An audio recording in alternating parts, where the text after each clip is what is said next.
Wardee with Traditional Cooking School by Gnauflins. Look what I've got here for you today.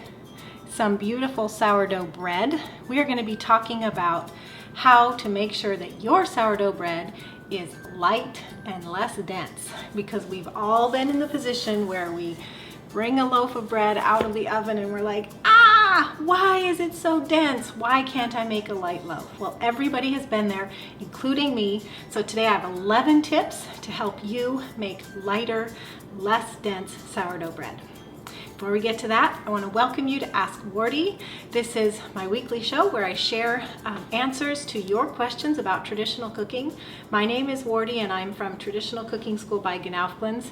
This show happens every Wednesday at this time, 10 a.m. Pacific, 1 p.m. Eastern, and everything that I'm sharing is available right now at askwardee.tv, so you can even head over there right now and look for this episode. It's number 53 if you want to follow along on the notes of all the tips I'm going to share.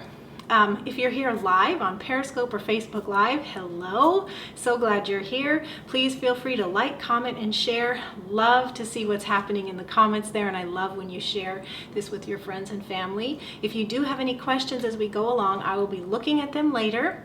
But also, if you're on Facebook, Millie is there in the comments answering questions and pasting links as we go along.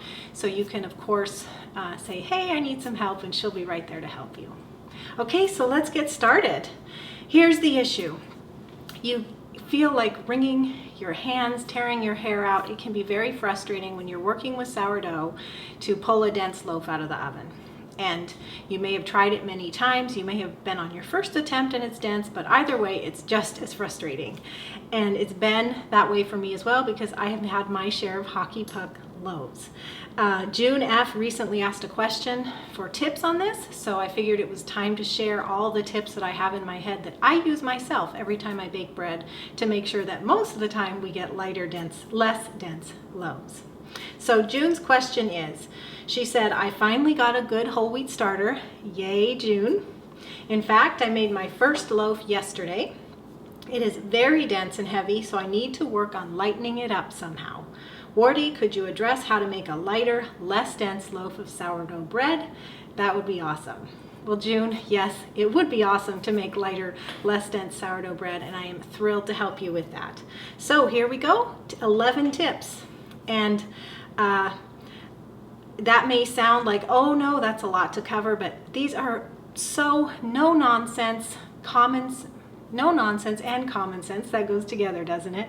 We're going to go through them very quickly. As I say them, you're going to say, oh, yes, that makes sense. So what I hope is that you will walk away with one or two things that you haven't thought of that you can put to work today or tomorrow on your own sourdough bread to make it lighter and less dense. So here's the list for you. Some may apply, some may not, but the goal is that you will walk away with something that helps June or anybody who's listening here. And once again, you can follow along if you go to askwardee.tv. Look for episode 53, and it's all typed up there ready for you.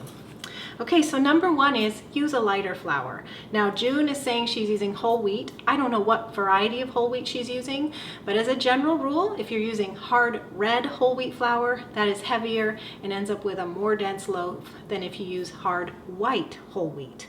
But you can even get lighter than that, because spelt is lighter, einkorn is lighter.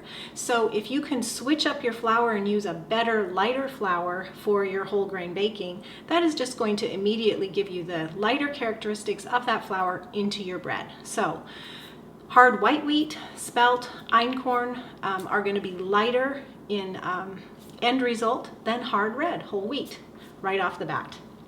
That was number one.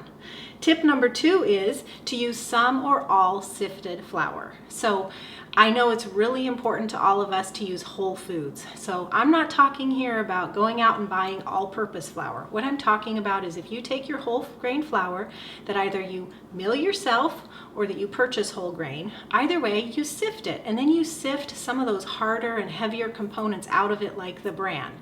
And so your flour then that you're baking with is either all sifted or combined, or take some sifted and combine with whole grain or unsifted flour, I should say.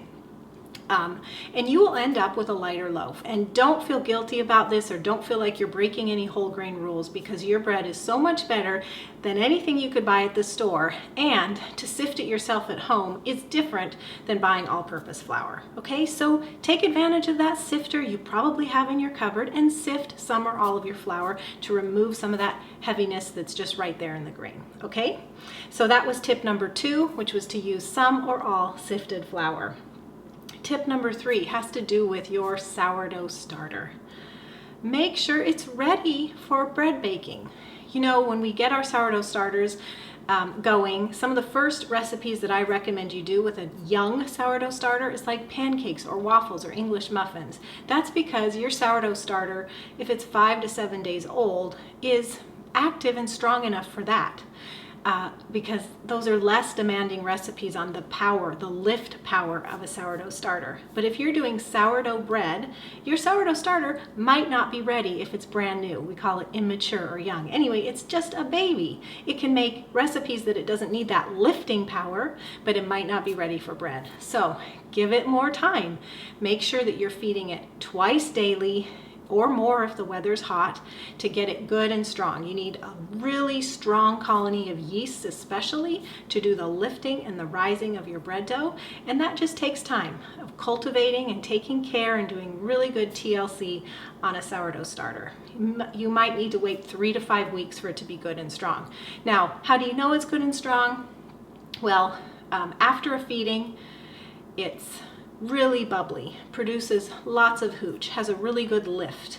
Now, some people say my sourdough starter is not rising in the container. Well, maybe it's on the thin side. If you could keep a thicker sourdough starter, meaning at a feeding you do more flour than water, so it's like a thicker batter, you will see more lift and rise in your sourdough starter. So switch to doing that kind of a feeding so that you can really gauge the strength of it. Okay, so that was number 3. Make sure your sourdough starter is ready for bread, the challenges of bread.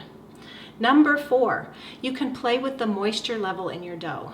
I promise you, if you take anybody's recipe for bread, even mine, it is not going to behave the same way in your kitchen, okay? There are so many factors. How fresh the flour is, meaning how long ago was it ground? There's the humidity in the air, there's the humidity in the moisture level of the flour itself, there's elevation, there are so many things. So you can take a recipe that's a great starting point, but you have to develop and cultivate this ability to look for a consistency of dough rather than following exactly what somebody else says for amounts. In all of my recipes, we do ranges, and when I teach videos inside traditional cooking school, we show you the dough consistency so that you can learn for yourself what you're going for. And you don't add the whole amount of flour, you add like a base amount, and you add a little bit at a time to go for the right consistency. You also have to keep in mind that when you're working with whole grain flours, they take more time to absorb water than white flour, for instance. So if you're working with a whole grain recipe and you put in all your flour and you just put it off to the first rise, but you don't give it time to absorb water, you're going to end up with a dry dough at the end, most likely, when you check on it again. So all of my recipes, I have you adding a base amount of flour, and then smaller, but you keep your dough sticky. Then you leave it in the bowl for 15 minutes at least so it can absorb the rest of the water that's in that dough, and then you know what consistency you have. And the best consistency of dough, just kind of that works well for lots of purposes, whether you're doing hot dog buns, rolls, bread, breadsticks, whatnot, is it's a little bit wet. And I don't mean super sticky, but it shouldn't be dry. And again, this is a hard thing to tell you. So if you're a member of Traditional Cooking School or you're interested in more education, be sure to go to askwardee.tv and follow the links to our membership, because that will give you access to videos where you can actually see this really good moisture level consistency of dough. But this kind of information will get you started. Okay, tip number 5. Add baking soda before shaping your loaf. So this is right before baking. Baking soda can help to, it can chemically, what's the word for this? it can balance the sourness because there's a chemical reaction that happens when you combine baking soda and the acid that the starter's producing in your dough.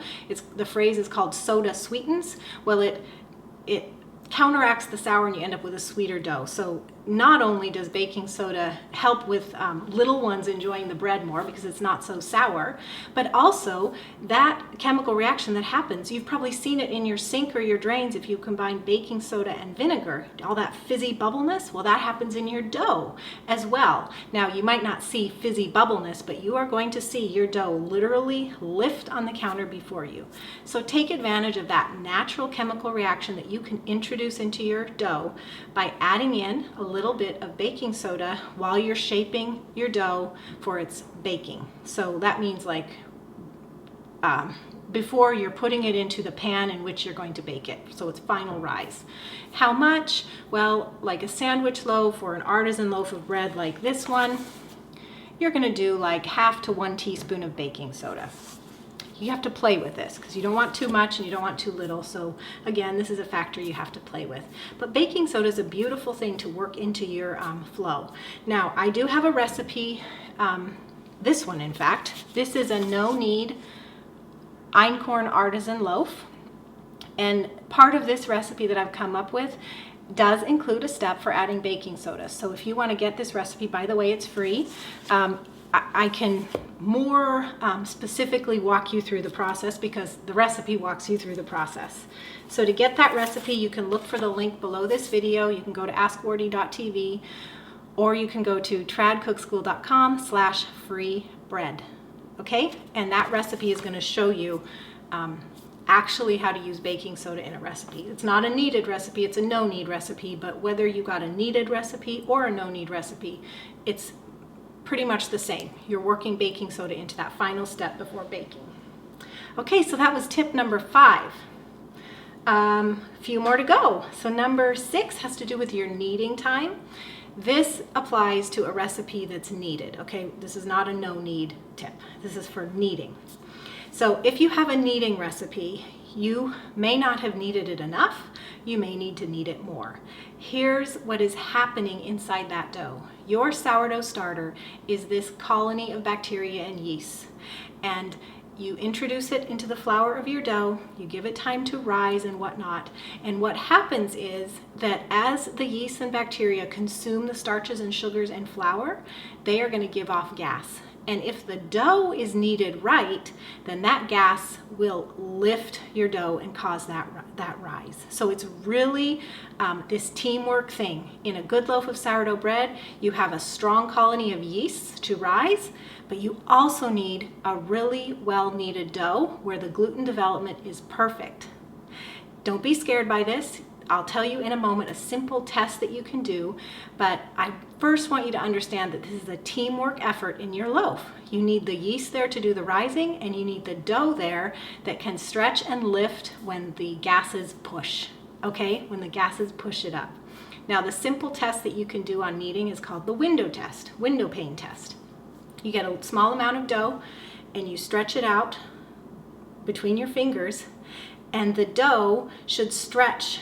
If it's done well, if it's kneaded right, it'll stretch without breaking to this translucent 1-inch patch that you can actually see through, and it will not break. That shows that your dough has developed gluten to adequately stretch. If your dough isn't kneaded enough, it's not going to stretch. If your dough is kneaded too much, it's not going to stretch, it'll break. Okay, so in this case, you do want to follow the recommendations of the recipe for how long to knead. And a good recipe is going to tell you if you're doing it by hand, knead this long. If you're doing it by machine, knead this long. And every flour is different. Like spelt has a very fragile gluten. You need like half the time you need spelt as you would whole wheat. So follow your recipe on that and make sure that your dough passes the window pane test so that the power of the yeasts doesn't get stymied by improper gluten development. As I said before, if the yeasts are pushing and the dough isn't kneaded enough, then the gluten isn't going to stretch where it needs to give you a good lift. If your dough is kneaded too much, then the gluten strands have actually broken. And so your yeasts are going to push, but the strands are broken too short and they're not going to lift how they should. Okay, so teamwork, remember that. It's a team effort between your yeast giving off gas and the stretch of your dough. So that was tip number 6. You may need to knead shorter or you need to knead longer so you get a good gluten development. Number 7, let your dough rise in a warm place. Some recipes have you doing a single rise, some a double rise, some even a triple rise. Doesn't matter. It all needs to be warm. So if it's winter and you keep your room temperature pretty cool and your dough's just sitting there, it's probably not moving. It needs warmth, like 70, 72, 74 degrees. It needs to be toasty warm. So if your house is too cold, but you have a warm spot, like a gas oven with a light, if you are baking something in the oven and your oven is venting, put your bowl of dough or your loaf pans right next to that vent. Sometimes the top of your refrigerator is warm, next to a fireplace is warm, or if you have an Excalibur cube dehydrator, pull the trays out and put your loaves or your bowl right in there. Just barely turn on the fan of it so that it's a warm environment but not hot. Anyway, your dough needs warmth. It is not going to move if it's not warm. I promise you that. And it is so unsatisfying to see a loaf or a lump of dough that just stays a lump. So warm it up so that those yeasts, they need that warm temperature to work. They kind of go dormant if they're too cold and they can't do the work for you. So warmth is very, very important. Number 8, bake in a hot oven. Now, there's some evaluation necessary on this, probably for a recipe that you're going to have to do. So I'm going to introduce you to the principle, and if you want to see it in truly at work, this Einkorn no-knead bread recipe shows you this principle practically in a recipe so you could practice it. If you're working on another recipe, you may have to adapt it. Bake in a hot oven. The idea here is that you preheat your oven very hot, like 450 degrees Fahrenheit, and you take your loaf or loaves, and so if it's in a cast iron Dutch oven or loaf pans or whatever, you put them in the oven after it's already been preheated really hot, and that heat will just poof your dough from the beginning, and then as the dough begins to cook, the heat is just going to set it right there. So if it is possible to give your bread a poof, a hot oven will do it. Now, sometimes it's not possible to poof your dough anymore. It's either just there's something else wrong with it, or it's risen as far as it's going to rise. But that is kind of your last option for giving it a poof. Use a hot oven. Again, if you want my recipe that shows this technique, it's tradcookschool.com/freebread, or just go to askwardee.tv and look for this episode number 53 because the link is below this video. Okay, number 9. 9 is let go of perfection. Now, I know you're all here because you're like, I want to know what these tips are. What's she going to say that'll improve my bread? But sometimes you can't improve your bread. It's just what it is. You can't go back and fix it. You just need to let go of perfection.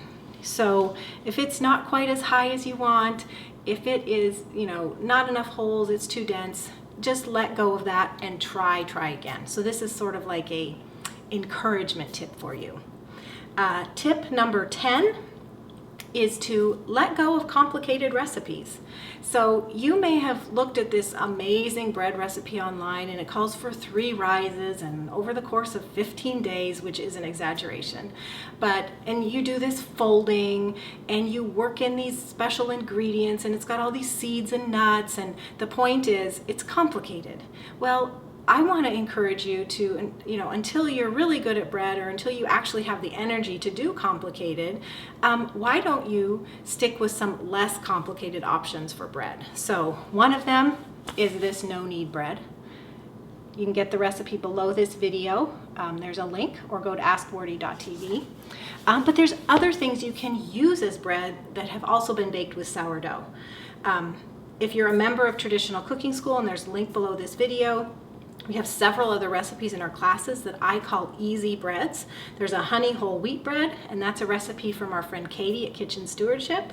We have spelt sourdough, that is my own recipe, and we have a hard white wheat sourdough from me as well. But you can take this even further, and you can use things that you wouldn't typically think of as breads for your bread. So sourdough English muffins, sourdough pancakes or waffles, and there's a link below this video to those recipes, but you can also look for a recipe. Again, there's a link, and it's from our friend Tracy. It's called Not So Dense or Sour Sourdough Bread, where she incorporates both soaking and sourdough, and it results in a light, less dense bread. Another option for you, and there's a link, is to take that principle I was talking about with baking soda earlier.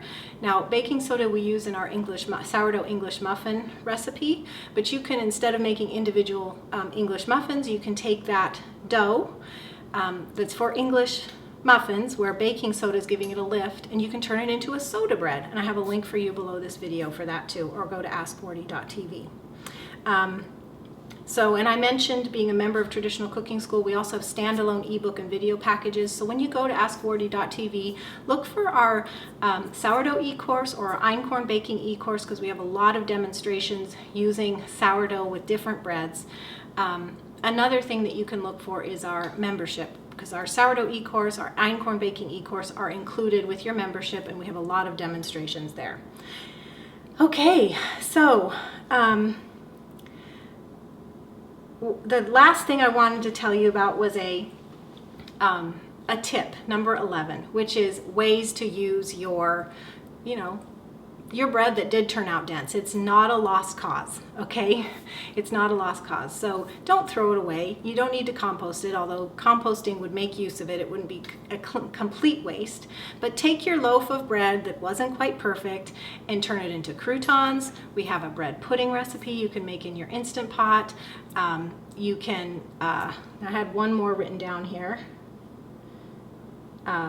Stuffing, and we just went through Thanksgiving, but maybe you want to stuff a duck or a goose or something, another turkey for Christmas, so you can use your failed or less than perfect sourdough loaves for stuffing. There's lots of ways to make use of it. It's not a complete waste. So I'm going to wrap up here, and thank you all for being here. I have a couple notes as we end. AskWardee.tv has all the notes for what I've been sharing here today, so feel free to refer to that, print it, share it, bookmark it. And if you want to submit a question for a future Ask Wardee, you can use the hashtag AskWardee and tweet me on Twitter. My handle is @TradCookSchool, or if Twitter is, beyond you, that's fine too. It's Wardee, WARDEE, @askwardee.tv to email your question in. All right, so check out the show notes for links and more, everything I've mentioned, and join me back here again next Wednesday at this same time. It's been really fun to visit with you and chat with you and help you with your sourdough bread. If you have comments now that we're done, be sure to visit askwardee.tv and just leave your questions or comments right there with the notes. God bless you, everyone. Bye-bye.